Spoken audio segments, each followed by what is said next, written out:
It is the pink elephant theory. If the guest wants a pink elephant, get them a pink elephant. If you can't find a pink elephant, get a horse, paint it pink, convince the guest it's an elephant. Do whatever it takes to ensure they're happy. That's it. Are they happy?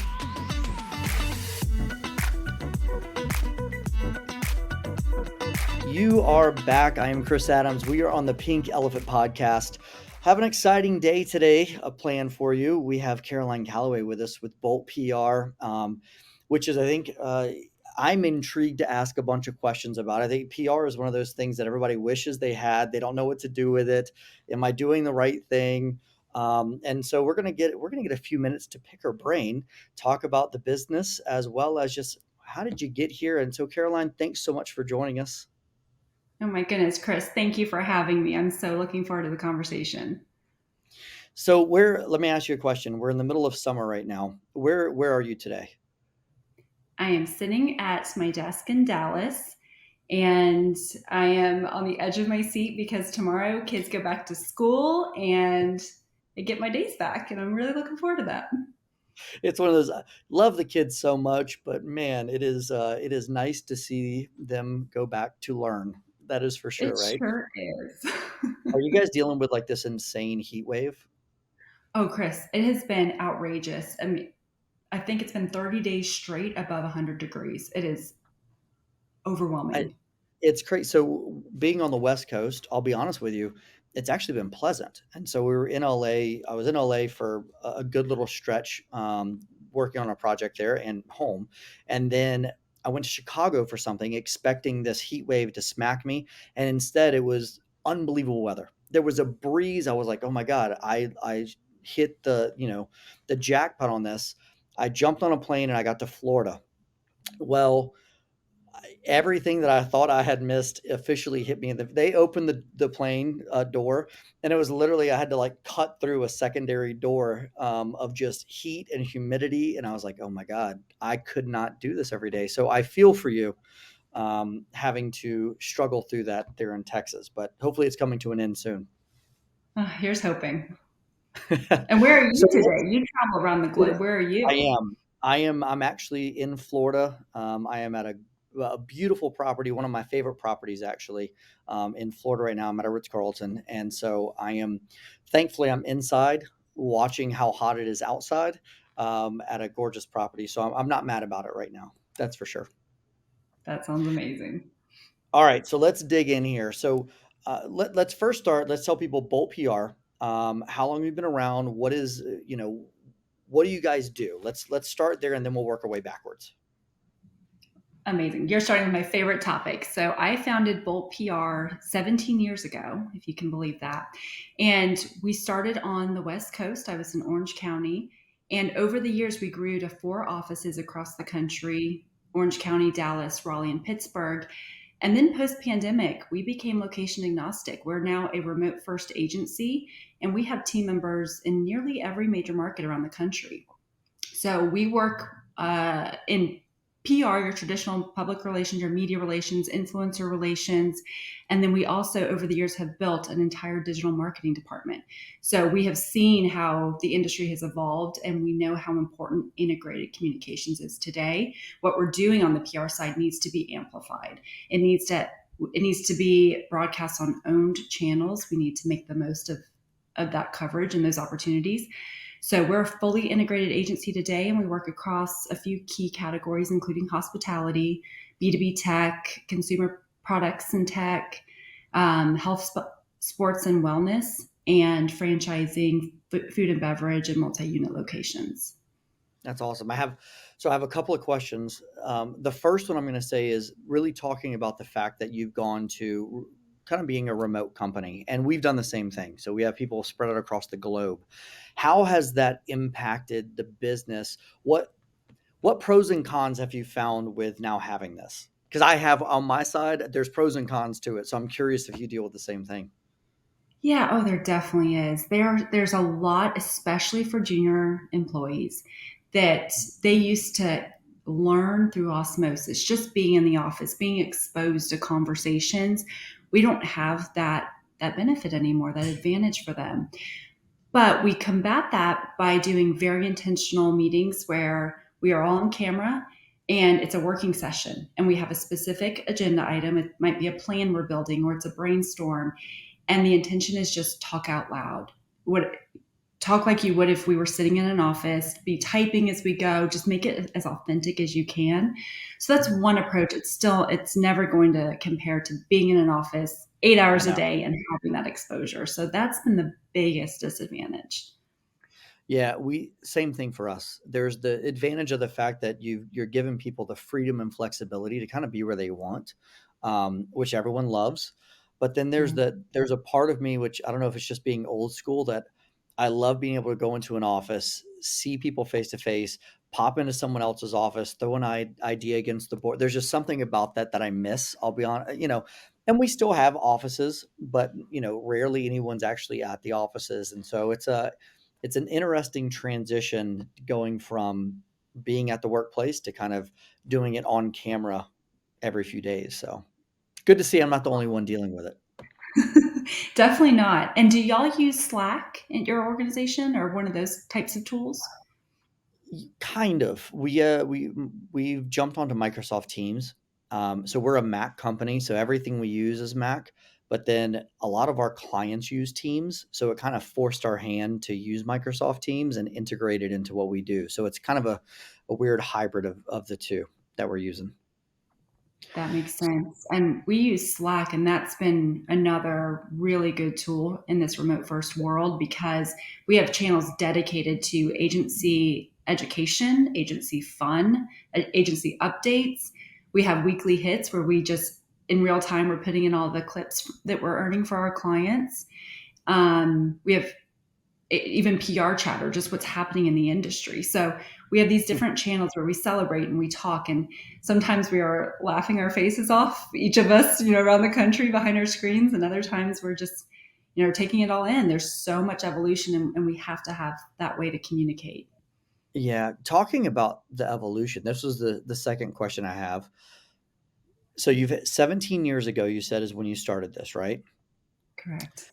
Where you're at now, how much is it different? How much has it changed from what you thought you were going to be doing when you sat down? And I know for me, when I sat down, I was writing out what's my mission statement, what's my my pillars of things I'm going to focus on. And now looking, for me over a decade as well, how much has it changed and altered from what you thought you were going to be doing to where you are now? That's a great question. It entirely and not that much all at the same time. And I'll give you the backstory. It's a little bit of an embarrassing story, but I'll share it because I would imagine others might be able to relate. When I founded Bolts, it was a little bit of an accidental business. I wasn't happy. I'd worked at small agencies, large and small. I'd worked in-house for companies large and small. And I just felt like something was missing. I knew I was an agency gal very early on.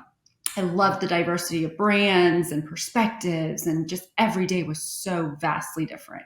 So I knew I wanted to go the agency route. So when I started Bolt, it was very much about I'm going to take my big and small agency experience and work with startups, founders, small businesses, and just be super hands on and help them grow and Mhm. bring all the knowledge I had, the connections. And that worked really, really well. So well, in fact, that we I was blessed to be referred to other businesses and then other businesses. And now I had more clients than I could manage. And had the Yeah. hardest time saying no because I wanted to help everybody. So then I started to hire, and then I needed workers' comp and payroll systems. And so it was really an accidental business. I really intended to just work independently with these brands. But when I realized the impact that we were making and could continue making, I wanted to bring other people into the fold. So we started hiring and growing. And I will tell you, I did not imagine we would ever be a remote first agency because, like you, I really love the office. I love the community that you can create, the Yeah. culture that you can create. I did not imagine at the time, I mean, we're talking 2006, we were one of the first agencies on Twitter, so much so that we won an award our first year because we were one of the very early agencies on Twitter. So I didn't realize that we would have this entire dedicated department to digital. And shame on me, I should have seen that. But wow, it's just evolved so much. Yeah. We have content writers now. That has become. We've always seen it as PR people should just be good writers. Well, there's a real need for dedicated content writers who know how to write for SEO, who know how to write for technical brands. So that's evolved, bleeding into all these different service categories that are also very integrated and important for the other sectors to be successful. Um, but we're still true to parts of what we set out to do, and that's making impact, working with startups, founders, small businesses. We've grown into some mid-sized brands, but it's all about making impact. It's the only reason we exist. So we set goals with our clients at the outset. Sometimes that's share of voice, sometimes it's sales goals. And we build plans, we customize those plans to meet those goals, to be a integral part of that meeting of the goals. So that has not changed. The partnerships piece of this has not changed. We were always, I was always going to be a partner, not a vendor, not some outside consultant, but a partner. I wanted a seat at the table where we could be transparent, share ideas, and make each other better. So that we achieved. So a lot's different, but a lot of it is still true to who we intended to be. Yeah, that's so cool to hear. That kind of the core, your brand values have always stayed the same while you navigated the ever changing landscape, I guess you could say, of what the needs are of clients now. Um, how do you PR is one of those things that is, I find that especially when you add social, the social aspect of PR is so difficult. It's a necessity for business nowadays. Yet most people struggle. I struggle with it personally. I am not one of those people. Like my first instinct is not to pick up my phone and take a picture of everything. It's usually I've left something super cool, and people are like, "Dude, why didn't you post?" And I'm like, you know what? I did not take a single picture. I was just kind of there. I was in the moment. Um, as you are looking at that side of PR, the digital side, how do you measure success with that? I find that is such a hard piece for us, even as I mean, we have a PR team and the whole nine yards. As I go, traditional PR, I go, you're racking up, magazine covers or whatever it might be. So it's very easy. There's an ROI, so to speak, that's something tangible that I could say, you did XYZ. On the digital side of social, it's like, how do you look at and say, was this working or not? Like, where's the value attachment to it, even though you have to have it? Is that a challenge for you guys as well? I find social is almost easier to track the value than PR because PR, we're having the conversation around share of voice, around quantity and quality of placements. We're looking at domain authority, we're looking at volume and cadence, but it doesn't always directly lead to sales. It's, a Mhm. couple weeks ago, we got a call from a client. They had a regional placement, and it's a very complex client, and it's hard to understand for consumers. So we're working through that education piece. But one article within 24 hours, they had 11 leads, direct correlation, and that is a huge celebration. But social, we set goals. It's a little bit different for consumer versus B2B. B2B tends to be a longer sales cycle on social, but we set goals based on engagements. We set it on not really followers. As an agency, we've moved away from that. We report on it, but it's not something we hold ourselves to because we want quality of followers. So engagement is a much better metric. And we look at referrals to the website. So we set up UTM links for each post so we can see what traffic and where that led and if it led to conversions. And so Mhm. we do set more finite revenue goals around social, and it's based on the client where they are today, and it's always a managed approach. It's not tomorrow we're promising $1 million in new revenue, but we're going to work toward those goals based on where they are today and where we realistically think we can get them. And then paid Nice. off, of course, adds a great element to that too. That's great information. I'm glad I asked that question because I'm taking notes for myself right now on things I need to pay attention to. So that's awesome. So in the process of determining that you're going to do Bolt PR, you've got Bolt PR, it's up and running. Over the course of 17 years, what did that look like? were you one of these stories where I'm going to sit here and go, okay, you had 17 years of just this amazing trajectory of success and you've never had a struggle or anything along the way, or were there speed bumps along the way that you really had to figure out?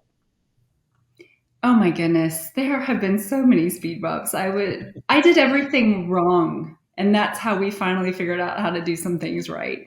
You know, I went in with it was all about doing this from my heart. I didn't really have the business acumen when I started everything. It was the school of hard knocks, if you will. And but I will say we were profitable from year one and have been every year since. We figured that part out.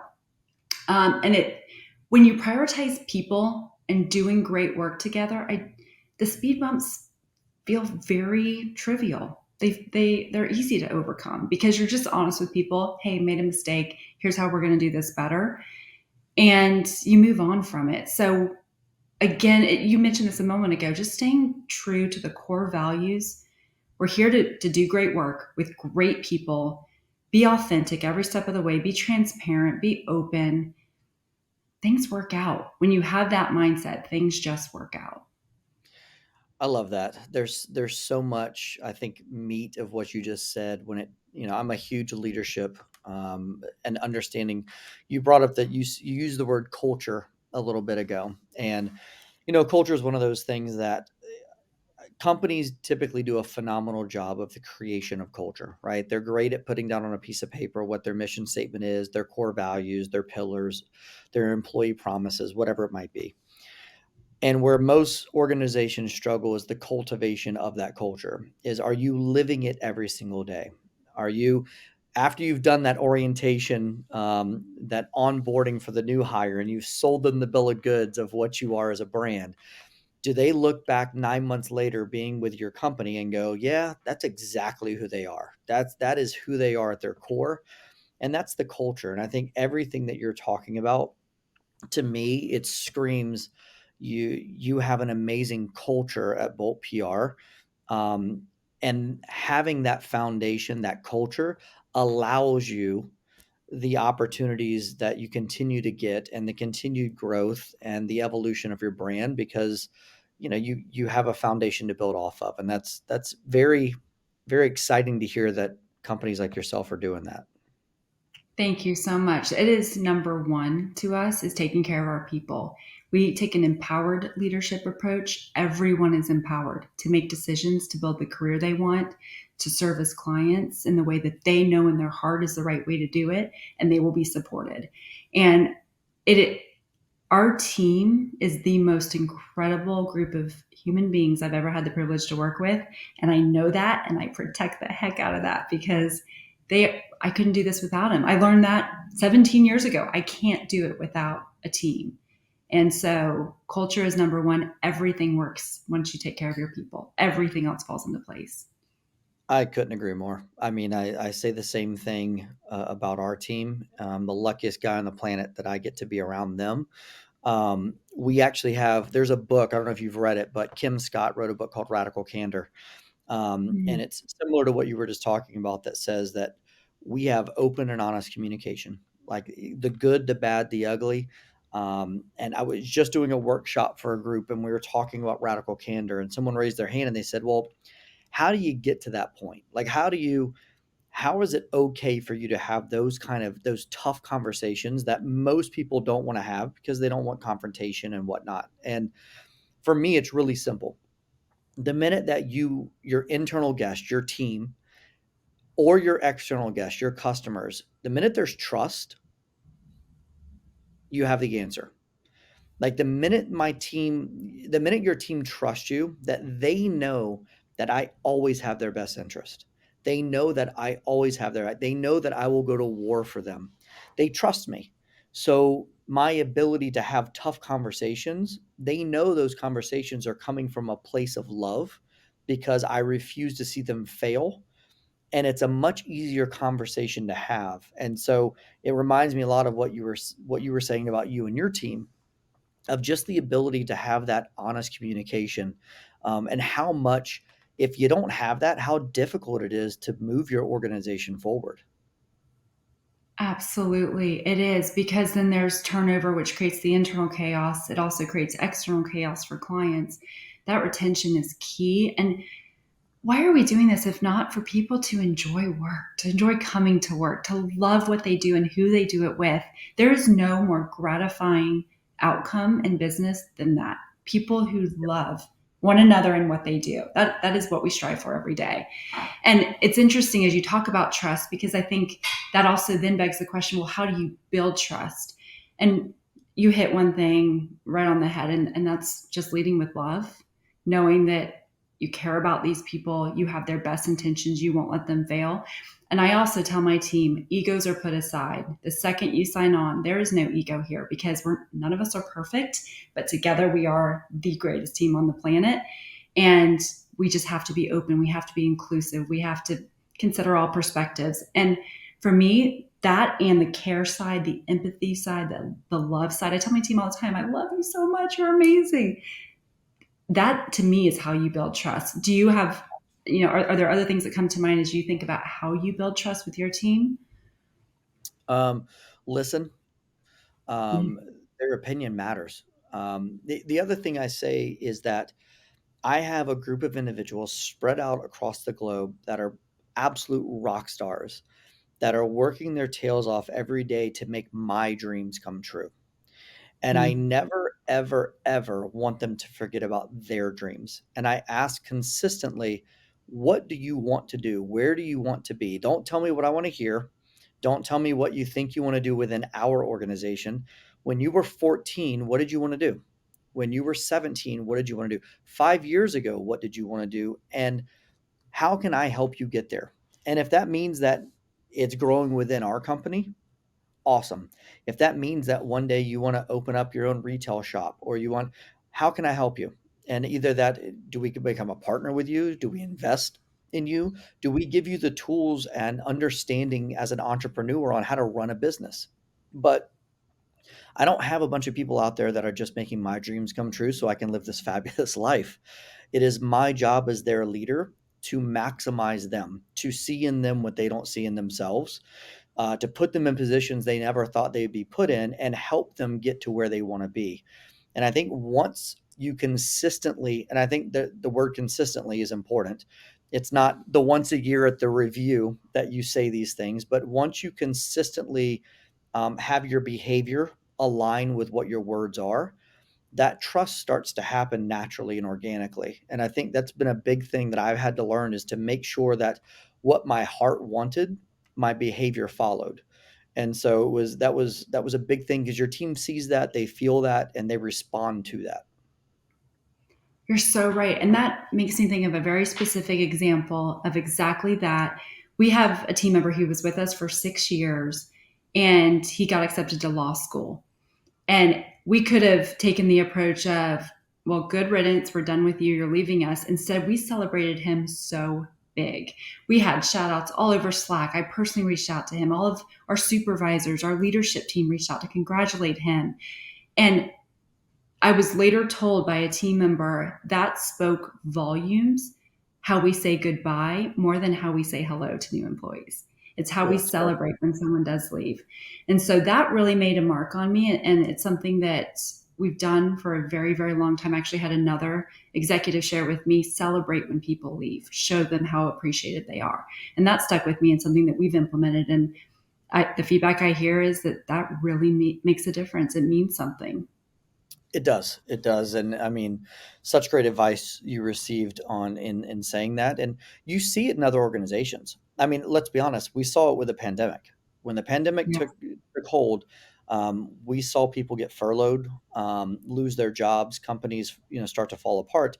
And the way that that process um, transpired, it was a red flag for me of, man, we were fortunate we weren't put in that position.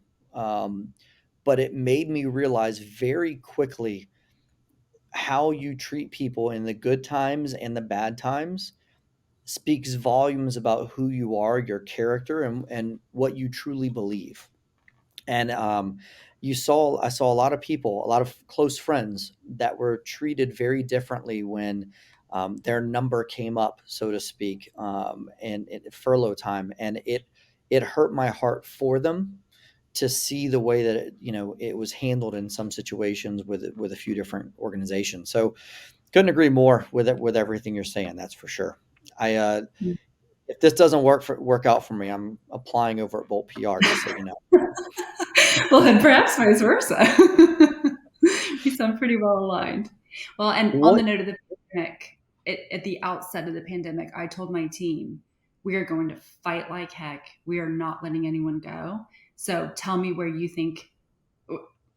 I'm open to any and all suggestions. How do we get through this? And you know what, Chris, we got through it. We did not furlough. We did not let a single person go.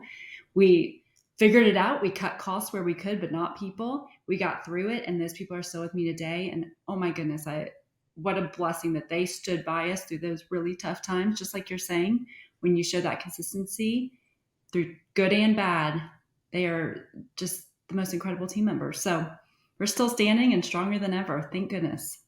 I hear you. We're fortunate and very similar in what happened. So grateful to say the least. Where do you see what's next? Where do you see, in the constant change? Now we have AI jumping into the mix that's affecting, everybody's scared to death of AI is about to take over everything. No one's going to have a job anywhere.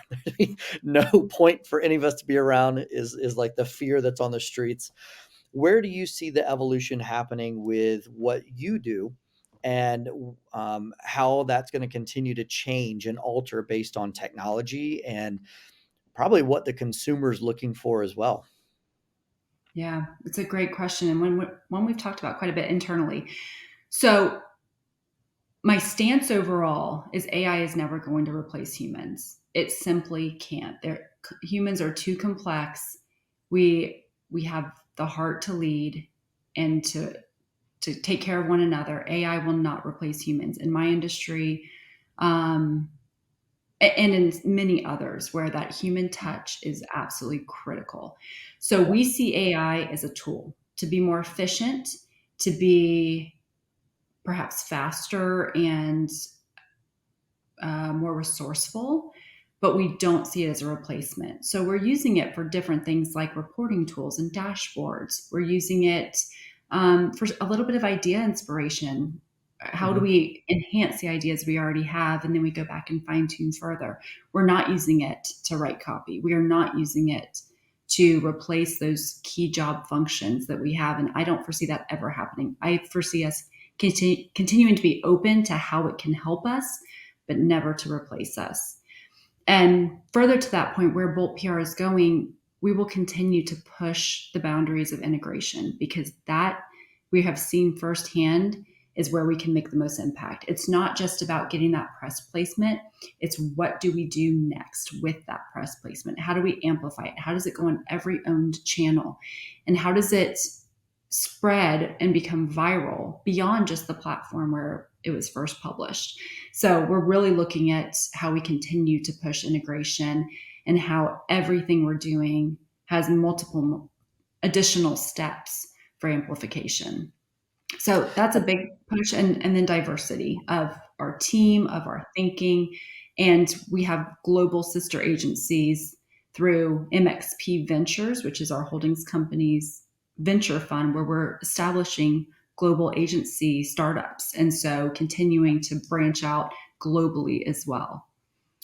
That's awesome. I love the fact that you're seeing AI as a resource to not replace but enhance, which is I think is great. And I think we're trying to view it the same way. When you look at the hospitality industry, there's always the fear, oh my God, there's going to be robot bartenders and robot. And it's like, okay, yeah, maybe long after I'm gone, there could go, some Star Trek version of this might pop up somewhere. But I think how we use AI to make us even better at what we do and enhance the human side of how we do it, is where we can really take advantage of it and see it as an asset versus something that's going to start taking away from our team members and jobs and whatnot. So that's cool to see that you guys are thinking the same way as well. Yeah, So absolutely. you mentioned that you have the holdings company and you have sister agencies across the globe.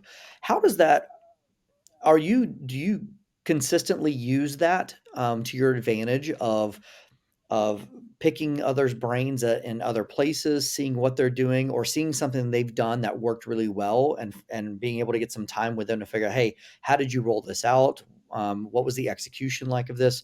How much of an advantage has that been for you to have that? Oh, it's been huge. Even this morning, we were talking to a new business prospect, and they have some pursuits in Latin America. It's a Chinese based brand. They have North America operations and are looking to expand into Latin America. And to be able to say, we understand the Chinese market because we have Chinese partners. We understand clearly Americas, we're here. And we have a Mhm. partner in Latin America who understands that market. And all of this is under one roof, if you will. We are your team, and we're going to pull in the right people for the job, for the right perspectives, for the right expertise. So just this morning, this came up, and it comes up every single conversation. Companies are expanding globally and can because of everything we have available to us. So to be able to tap into those resources, into those proven experts who are they're sister agencies to us. They're part of our team and they're proven. And to know that we have those reliable resources is a huge advantage. Nice. That's a huge asset to have in your back pocket. It's one of those, no matter what client pops up, you know you've got somebody that you could reach out to give you kind of the inside track, which is that's really cool. That's exactly right. So you mentioned earlier you have a bunch of different sectors that you guys are able to work in. Is there one that, just between you and I, no one else is listening right now, is there one, is there one that you work with specifically, and not a company, but one sector specifically that stands out that you go, man, this one, it either has you have a soft spot for, or it's something that really just excites you? Is there one area, whether it's hospitality or technology, or is there one that stands out? I wish I could say there was, but it really is the people. It's the people behind these brands that gets me so excited about what they're doing. So this call I was just having was B2B tech. Okay. And I absolutely adored the marketing director we were talking to. We aligned on values, on approaches, on the desire to collaborate, on the transparency and authenticity that is so critical to our engagement. And so I hope we get to work together because that would be an amazing opportunity. But then we work with a very large frozen yogurt brand, and we work with corporate. And you get the Today Show hits, and you get the Good Morning Americas, and you get the Eaters, and you get these amazing placements. And that is just so much fun. And the people behind it, once again, this was a marketing director who came from another food and beverage brand, and she joined this frozen yogurt brand and brought us over with her. So we absolutely love her and working with her. So there's so many things that make each client that we handpick so special that I couldn't choose just one. It's the people. It's always about the people. Is it not interesting, as you talk to all these different businesses and the people that you're saying that are behind these businesses, how unbelievably creative and outside the box some of them are? There's some brands that we work with that I sit back and I go like, what happened that you came up with this? Like, we're a pretty creative company, but we deal with some clients where I'm looking at them going like, this is so far outside of anything I would have ever thought of. Yet it's their norm. It's how they live day in and day out. I assume the same for you, that every time you talk to a new client and kind of that the genius that's behind it, the team genius behind it, it almost inspires you to go back and keep pushing on your team to be the genius behind what you do, because of who you get to deal with on a daily basis. You're absolutely right. And that's what the PR chatter channel is for. We get off these calls and we go, you guys, guess what XYZ at this company thought of? This is so cool. Where can this apply to perhaps other industries or verticals? And that's where we think we also bring a competitive advantage, because something we're doing with a food and beverage brand, what if we could reshape that for one of our sports clients or health and wellness clients? A cool activation or a cool campaign that worked really well. How do we reshape that and mold it and make it apply to this industry? So I like to think we're constantly bringing fresh perspectives to our clients for their respective industries, just something new and different. But you're right, there's just so much creative genius out there. I know it inspires me and reminds me that I'm so glad I have an amazing team around me. Right? It's very 'Cause, humbling. man, Yeah. um, so if you're having a conversation, you have a new entrepreneur that's like, I'm doing this. They've committed to it, and I always say, if you're going to do that, if you really want to be an entrepreneur, it's something you have to believe in. A job can't pop up that would sway you. Like you were all in, and they've decided they're all in, and they're launching this company, and they're trying to figure out their way. They know that they want to have PR. They know they need it. They're new. They're trying to figure things out. They don't have a budget really for it yet. What is some advice that you can give to them if they were able to pick your brain for 5 minutes? What would you say to them to get them going in the right direction so they ultimately could have the budgets put together to be able to work with a group like yourself? Whew, there's a lot. Number one, know your why. So to your point, this isn't a fleeting hope. Be committed, know your why, and make sure that your why is going to be everlasting. That is your why. From there, build out your what. Build out what ultimately are you offering, and how are you going to differentiate from the competition? Because if you're one of the same, it's going to be a very hard job. So figure out what makes you different, figure out what makes you special. And sometimes it comes down to the people that are part of your organization. And that's enough. But know your why, know your what, know what makes you different. And then set the foundation in terms of have your website. And again, we're talking very, very startup here. We help clients build websites if they need that help. Before we even start PR, we've got to have a great website, because I've been on the phone with an editor who says, "Give me the website." And I hear them typing away on their keyboard, they're pulling it up. They'll ask for the founder or the spokesperson's LinkedIn profile. Make sure that is at least updated. You may not be updating because you may not be socially minded, but at least have it updated with your current information, with what you're doing, with your why.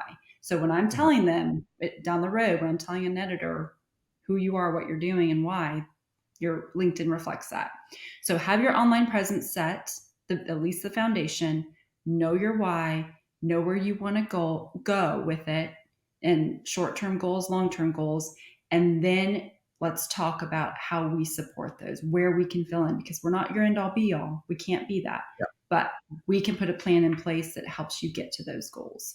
So there's I'm not sure if that answers your question of sort of the foundational, but that's where my head goes first, is nailing some of that. Because we've talked to some folks who go, well, I might do this or I might do that. And I just keep saying, why? Why do you want to do this? What do you want to do? And they flip flop. And when they do that, they're not ready for us. Yeah, I agree. I think anytime I'm on, and I'm sure you get the same. I get a lot of individuals that reach out and say, "Hey, I'm starting a company, or I'd love. Can I pick your brain?" And anytime I'm on a call with one of them, and it's I think I'm gonna. I thought about doing this. I was gonna do this, but now I'm doing. It's like you got to get your North Star. You got to figure out exactly what that map is that you're going to go after. Because right now you're still in excited mode where you're going to accomplish everything and you're going to go change the world tomorrow by doing these 50 things. And so I couldn't agree more. Is figure out exactly what that map is before you jump in the car and start driving. Amen. Let's say it louder for the people in the back. How often are you having to deal with clients that their their perception of what they should be doing from a PR and social standpoint versus what you think they should be doing are not aligned? And how much do you push back on that of trying to guide them versus allowing them to kind of chart their own course in that? That's a really good question. So when clients hire us for PR and social, it's a little it's a requirement, if you will, that they are empowering us to drive that ship, to bring that strategy. Otherwise, why are they hiring us? Yep. They want and need that outside perspective and that expertise. So we're really fortunate to have really good clients who listen, who engage with us, who collaborate with us. So we don't have much trouble there. Where we have trouble is clients who say, I want PR for this result. We get going, they get a taste of the good life, they're getting the big hits, and they go, well, I want X, Y, and Z too. Where's all this? Well, that's not PR, or that's not what we discussed, or. So it's when the expectations really start to go a different direction, and we've got to rein it back in and say, let's refocus. Where do we bring the most value, and where's our real core expertise? So that's more where we have the challenge. But we see ourselves as being not yes men and women who sit there and nod their heads, but strategic partners. And that means having the tough conversations. We do quarterly business reviews with every single one of our clients. And in those, we say, what's going well and what isn't? What are That's your good. frustrations? How do we improve? What do you want to see more of? What do you want to see less of? What have you been most excited about? What has been most disappointing? And let me tell you, Chris, those are not fun questions to ask, but they are critical questions to ask because we have to know if we're going to be great partners. I love that. I say something similar with clients, and when we kick things off, I'm like, so here's what I need to know.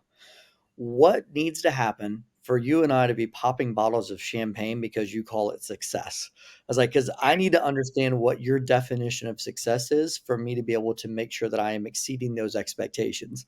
Because I had a years ago, I was working for a company, I had a boss, and it would drive me nuts because, and I use this analogy, it was, hey, go get me a color.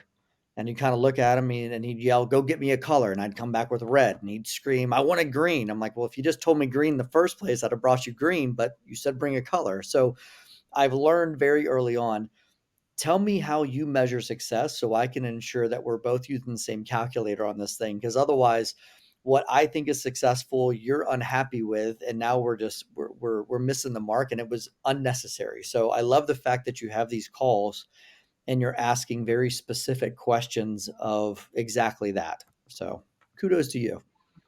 Thank you. Well, and you make a really important point asking about measurements of success. That's on our initial call with any brand before we even put together a proposal. Because if they say something so wild that is so not what we can do, we want to level set right then and there. Exactly. But if they say things that are reasonable or help us to determine those goals, okay, that it's in the proposal that step one is we determine our goals together and then Yep. build a plan accordingly. So I could not agree more. And no one should engage in a partnership if both sides don't understand what success looks like. Yeah.